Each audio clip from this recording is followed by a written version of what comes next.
Hello friends, you are welcome in our YouTube channel MBS Educator. Today I will teach you exercise 1.4. Let us start. और पहला सम देख लीजिए, लिखा हुआ है without actually performing the long division state whether the following rational numbers will have a terminating decimal expansion or non terminating decimal expansion. दिया हुआ सवाल आपसे कह रहा है कि ये जो आपको इस तरह से सवाल यहाँ पे दिए गए हैं, इनमें ये बताना है ये टर्मिनेटिंग डेसिमल एक्सपेंशन है या नॉन टर्मिनेटिंग डेसिमल एक्सपेंशन है। जैसा कि आपको मालूम है, जो दिया गया आपको सम है, इसके आपको डिनोमिनेटर जो है इसके प्राइम फैक्टर्स आप करके देखेंगे, और अगर ये फैक्टर्स 2 की पावर n या 5 की पावर m या 2 की पावर n और 5 की पावर m के रूप में आ जाते हैं तो आपका सवाल का आंसर हो जाता है कि दिए गए सवाल जो है उसका डेसिमल एक्सपेंशन जो है वो टर्मिनेटिंग डेसिमल एक्सपेंशन होगा, और अगर इस रूप में नहीं है तो ये नॉन टर्मिनेटिंग डेसिमल एक्सपेंशन होता है। तो चलिए हम लोग सवाल को इसको करके पहले देख लेते हैं। इसकी सलूशन देखते हैं, और सबसे पहले हम फर्स्ट सम करेंगे, और ये लिखा हुआ 13/3125 लिखा हुआ।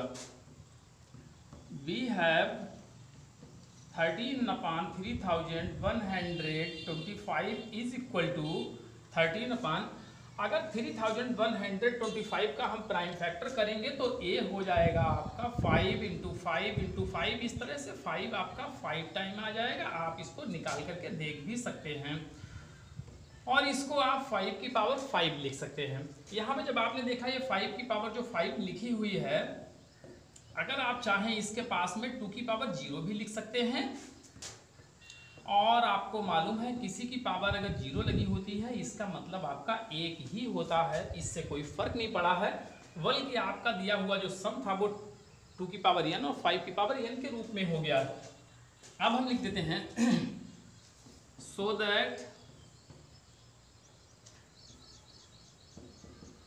The denominator of 13/3125 is in the form of 2 की पावर n into 5 की power m, where n and m are non-negative integers। और जब ये नॉन नेगेटिव इंटीजर्स है इसका मतलब आप लिख देंगे so that 13/3125 is terminating decimal expansion. और इस तरह से आपका जो सवाल है दिया गया, आपने पहले सवाल को करके देख लिया है कि इसका दशमलव प्रसार जो है वो शांत होगा, यानी टर्मिनेटिंग डेसिमल एक्सपेंशन होगा, और इस तरह से आंसर आपका पहले सवाल का हो जाता है। तो चलिए स्टूडेंट्स, फर्स्ट सवाल का एक और हम लोग पार्ट करके देख लेते हैं, और इस बार हम लोग इसका थर्ड सम कर लेते हैं। और यहाँ पे आपका थर्ड सम दिया हुआ है 64/455, बिल्कुल उसी तरह से फिर हम इसके डिनोमिनेटर निकाल के देख लेते हैं।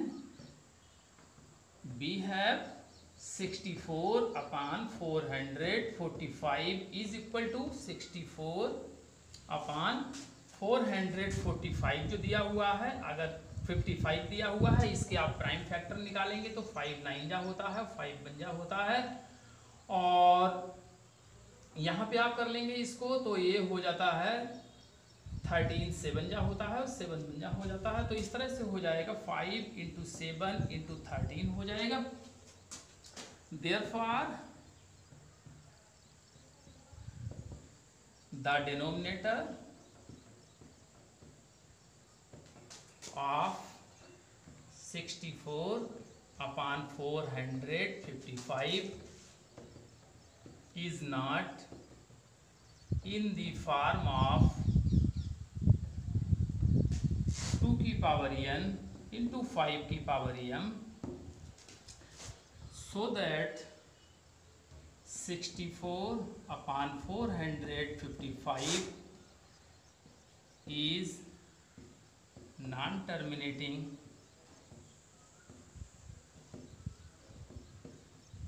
डेसिमल एक्सपेंशन, और यही आपका आंसर हो जाता है। सवाल का कहना था कि ये बताना था आपको इसमें से कौन कौन टर्मिनेटिंग डेसिमल एक्सपेंशन है, यानी किन किन का दशमलव प्रसार शांत होता है और किसका दशमलव प्रसार शांत नहीं होता है। तो हमने इसका जो सेकेंड पार्ट किया, इसके हमने जो प्राइम फैक्टर किए थे डिनोमिनेटर के, उसमें देख लिया है 5 आया है, 2 नहीं आया है, 7 आया है, 13 आया है। आपकी शर्त ये होती है सिर्फ प्राइम फैक्टर जो है उसमें होना चाहिए 2 और 5 ही होना चाहिए, इसके अलावा कोई भी फैक्टर उसके साथ में अगर है तो दिया गया सम नॉन टर्मिनेटिंग। चलिए स्टूडेंट्स सेकेंड सम देखते हैं, और सेकेंड सम में लिखा हुआ है write down the decimal expansion. ये जो आपका दिया हुआ है रेशनल नंबर्स, इनको आप डेसिमल एक्सपेंशन में लिखे हैं। आप those rational numbers in question 1 above which है टर्मिनेटिंग डेसिमल एक्सपेंशन, और उन्हीं का लिखना है जिनका टर्मिनेटिंग डेसिमल एक्सपेंशन है। तो हम लोग करके देख चुके थे कुछ इसमें से।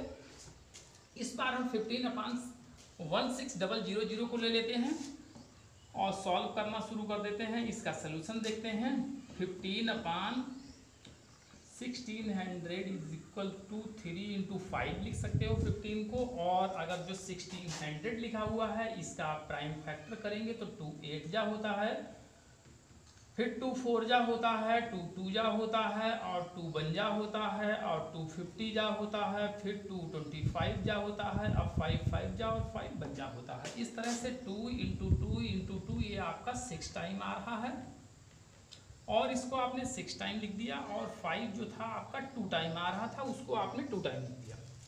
यहाँ पे इस 5 को इस 5 से आप कैंसिल कर सकते हैं, तो यहाँ पे रह जाता है 2 की पावर 6 × 5 की पावर 1 रह जाता है। अकॉर्डिंग टू थ्योरम 1.6 जो है वो आपकी कहती है डेसिमल एक्सपेंशन लिखने के लिए सबसे पहले आप इसके न्यूमरेटर को 10 की पावर में लिख लीजिए तो आसान हो जाता है। तो इसका मतलब यहाँ 2 की पावर 6 है तो 5 की पावर भी 6 होना चाहिए थी, 6 नहीं है, 5 की पावर 1 है। इसका मतलब यहाँ पे कमी है 5 की पावर 5 की। इसका मतलब 5 की पावर 5 ही ऊपर नीचे लगा करके हम इसको मल्टीप्लाई कर देते हैं, और इसको अगर 5 की पावर 5 को आप मल्टीप्लाई करके देखेंगे 5 टाइम लिखेंगे तो ये 3125 हो जाता है, जो अभी हम लोगों ने पहले सवाल में करके देखा था, वहीं से मैंने इसको लिख दिया है। अब यहाँ पे अगर आप चाहें 2 × 5 लिख करके इस दोनों की पावर 6 लगा देते हैं, क्योंकि यहाँ पे 2 की पावर 6 है, यहाँ 5 की पावर भी 6 हो गई है, क्योंकि आपको मालूम है अगर आप गुणा कर रहे होते हैं मल्टीप्लाई में जो पावर्स होती हैं वो ऐड कर दी जाती हैं, 5 1 मिल करके 6 हो जाती हैं, 6 इसकी भी है 6 इसकी भी है। इसका मतलब दोनों को ब्रैकेट में बंद करके दोनों की कॉमन हम पावर लगा सकते हैं। अब देखते हैं यहाँ पे 3 से फिर एक बार मल्टीप्लाई कर लीजिए तो 3 5 जा 15 होता है, 3 2 जा 6 होता है, 1 जो आपको कैरी मिलता है 17 हो जाता है, 3 1 जा 3 है, 3 3 जा 9 हो जाता है, और यहाँ पे 10 की पावर आपकी 6 हो जाती है, और 10 की पावर 6 का मतलब इसके पास में आप 1 लिख करके 6 0 लिख सकते हैं, और वही मैंने कर दिया है। अब यहाँ पे अगर आपको 6 0 रिमूव करना हो तो it mean you will have to apply the decimal after 6 digit, but in numerator there are only 4 digits, so you will add 2 0 before 9, और इस तरह से यहाँ पे 2 0 ऐड कर देंगे और यहाँ पे डेसिमल लगा देंगे, और आंसर हो जाएगा 00937 और इस तरह से सेकेंड सम जो आपका दिया था 15/1600 उसका डेसिमल एक्सपेंशन आप लोगों ने करके देख लिया है, जो आया है 0.009375 आता है, और इस तरह से दूसरे सवाल का पहले सवाल का आंसर जो है दूसरे सवाल का जो फर्स्ट पार्ट है उसका आंसर हो जाए। तो चलिए स्टूडेंट्स सेकेंड सम जो है उसका एक पार्ट हम लोग और करके देख लेते हैं, और सेकेंड सम जो था उसमें कहना आपको ये था जो टर्मिनेटिंग डेसिमल एक्सपेंशन है उन्हीं को आप डेसिमल एक्सपेंशन में लिखना था। तो यहाँ पे अगर आप देख लीजिए तो ये वाला टर्मिनेटिंग डेसिमल एक्सपेंशन में तो है ही नहीं, ये वाला है ये भी नहीं होगा, और इसको आप लोग करके देख चुके हैं नहीं होगा, तो इसके मतलब हमारे पास में ये वाला सम बचता है, क्योंकि इन वालों को हम फर्स्ट सम में करके देख चुके हैं। तो इस बार हम लोग 17/8 को ही करके देख लेते हैं। तो यहाँ पे लिखेंगे we have 17/8, और इसको जब हम प्राइम फैक्टर करके लिखेंगे 2 × 2 × 2 लिख सकते हैं इसको। 8 का जो प्राइम फैक्टर होता है 2 3 टाइम आता है, अब इसको लिख लेते हैं 17/2 की पावर, यहाँ पे हम लोग 3 लिख देंगे। अब फिर हमने वही करना है जो अभी फर्स्ट पार्ट में किया हुआ था। चलो ये नई लाइन से हम लोग कर लेते हैं। 17/2 की पावर 3 दिया हुआ है, इसका मतलब 5 की पावर 3 और होना चाहिए था, तब आपको यहाँ पे 10 ला पाएंगे। तो इसका मतलब 5 की पावर 3 यहाँ पे लिख दीजिए, और 5 की पावर 3 आपको न्यूमरेटर में भी ऐड कर देना, बढ़ा देना है। अब देखते हैं 17 इंटू, अगर इसको आप करके देखेंगे 5 को 3 टाइम तो ये 125 होती है। और यहाँ पे ये जो होती है आपकी 2 इंटू 5 की पावर आप यहाँ पे 3 लिख दीजिए, इस तरह से हो जाएगी। और यहाँ पे जो दिया हुआ है 125 दिया हुआ है और 17 दिया हुआ है, इसका अगर आप मल्टीप्लाई करके देखेंगे तो ये 17 5 जा 85 होता है, 17 2 जा 34 होता है, और यहाँ पे 8 जो आपका हुआ था तो इसका मतलब जोड़ करके 42 हो जाता है, और 17 बन जा 17 हो जाता है 4, और उसमें आप कैरी ऐड कर देंगे तो ये 21 हो जाएगा। और इस तरह से यहाँ पे 10 की पावर आप 3 लिख सकते हैं, और इसको एक बार इस तरह से लिख दीजिए, 3 0 यहाँ पे बढ़ा देते हैं। और 3 0 अगर आपको रिमूव करना है, इसका मतलब डेसिमल आपको आफ्टर 3 डिजिट अप्लाई करना है, और ये आंसर इस तरह से आपका आ जाता है 2.125 आ जाता है। और ये सवाल नंबर आपका 17/8 जो है उसका डेसिमल एक्सपेंशन हो जाता है।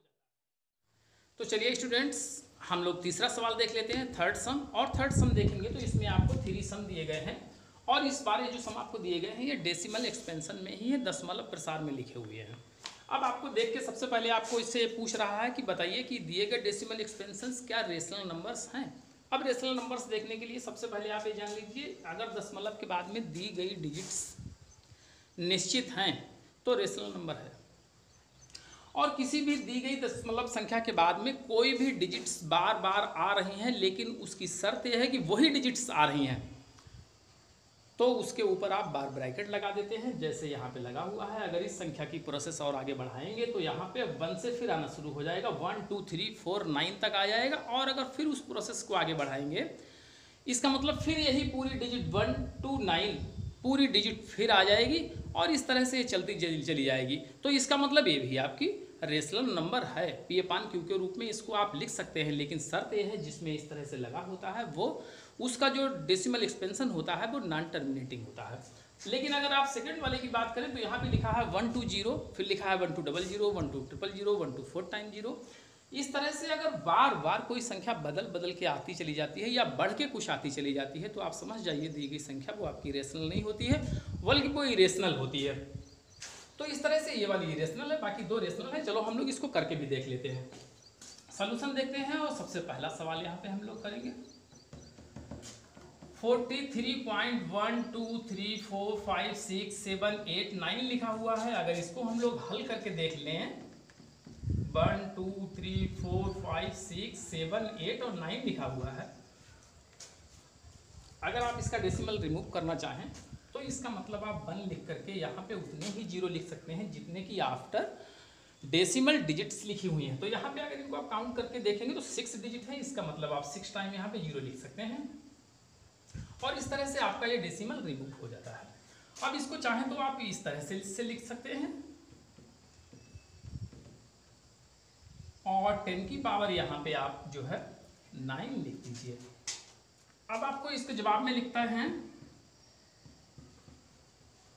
देयरफॉर, इसलिए 43.1234567 और 9 कीजिए, रेशनल कह दीजिए आप पहले इसको। एक तो बात ये हो गई। अब वो कह रहा था अगर दी गई संख्या रेशनल है तो आप जो उसका डिनोमिनेटर क्यू बनेगा उसके बारे में आपको क्या कहना है। What can you say about the prime factor of Q. Denominator जो है उसके प्राइम फैक्टर कैसे निकलेंगे, तो जैसे ही आपको मालूम हो जाए कि टर्मिनेटिंग डेसिमल एक्सपेंशन है तो इसका मतलब 2 की पावर n 5 की पावर m के रूप में होंगे, और जिसमें आपको मालूम हो जाए कि नॉन टर्मिनेटिंग डेसिमल एक्सपेंशन है तो इसका मतलब उसमें 2 की पावर m और 5 की पावर n के रूप में नहीं होते हैं। तो इसमें आपको क्यू के बारे में लिखना है, so that the denominator Q is in the form of 2 की पावर n इंटू 5 की power m, where n and m are non negative integers. और इस तरह से तीसरे का जो फर्स्ट है उसका आपने जवाब लिख दिया है। थर्ड सम जो है उसका सेकंड वाला देख लेते हैं, जिसको अभी मैंने क्लियर तो आपको कर ही दिया था कि दिया गया सम जो है वो आपका रेशनल नहीं है। और रेशनल क्यों नहीं है इसके बारे में भी बात हुई है, क्योंकि यहाँ पे जो डिजिट है जो 1 2 तो रिपीट हो रही है, लेकिन उसके बाद में 0 हर बार, अभी फर्स्ट टाइम में 1 था अब 2 हो गए हैं, इस तरह से बढ़ते हुए आते चले जा रहे हैं। इसका मतलब ये होता है कि दी गई संख्या आपकी रेशनल नहीं है। और सम जो कह रहा था अगर रेशनल है तभी आपको उसको हल करना है, वरना उसको वहीं पे वाइंड अप कर देना है। तो चलिए इसमें आपको सिर्फ इतना लिख देना है कि दी गई संख्या जो है आपकी इरेशनल नंबर है, so that the given number is irrational. बस आपका यही आंसर हो जाता है, इतना ही लिखना है, इससे ज़्यादा कुछ लिखने की जरूरत नहीं है। तो चलिए स्टूडेंट्स थर्ड सम हम लोग करके देख लेते हैं, जिसका भी हमारा एक थर्ड पार्ट बाकी रह गया है उसको भी करके देख लेते हैं। इसके बारे में भी बात हो चुकी है, लेकिन फिर भी एक बात देख लीजिए। 43.123456789 बार लिखा हुआ है। बार का मतलब है इसको जी उसको आप दंड कोष्ठक भी कहते हैं। पिछले क्लासेस में हम लोग ये पढ़ चुके हैं, इस तरह से कोष्ठक हमारे आया करते थे। और ये सबसे छोटा कोष्ठक होता है जिसको हम लोग बार ब्रैकेट कहते हैं। तो चलिए सवाल जो दिया गया है सबसे पहले उसके बारे में कंफर्म ये करना था कि ये रेशनल है कि नहीं है। तो आप सबसे पहले ये लिख दीजिए कि दी गई संख्या रेशनल है। तो इसलिए हम लोग लिखेंगे सिंस 43.123456789 बार इज ये रेशनल, पहले आप लिख दीजिए। ये रेशनल नंबर तो हो गई। अब दूसरे सवाल में कह रहा था और अगर रेशनल है तो उसका जो क्यू है यानी डिनोमिनेटर है उसके बारे में आप क्या कहेंगे। आपको मालूम है अगर डेसिमल टर्मिनेटिंग है तो 2 की पावर n और 5 की पावर m के रूप में होता है। और जब terminating decimal non terminating decimal expansion होता है यानी आशांत दशमलव होता है, जैसा कि इस बार ब्रैकेट लगा है इसका भी आसान दशमलव है, तो वहाँ पे 2 की पावर n और 5 की पावर n के रूप में इसका डिनोमिनेटर नहीं होता है। सिर्फ हमें यही लिखना है एंड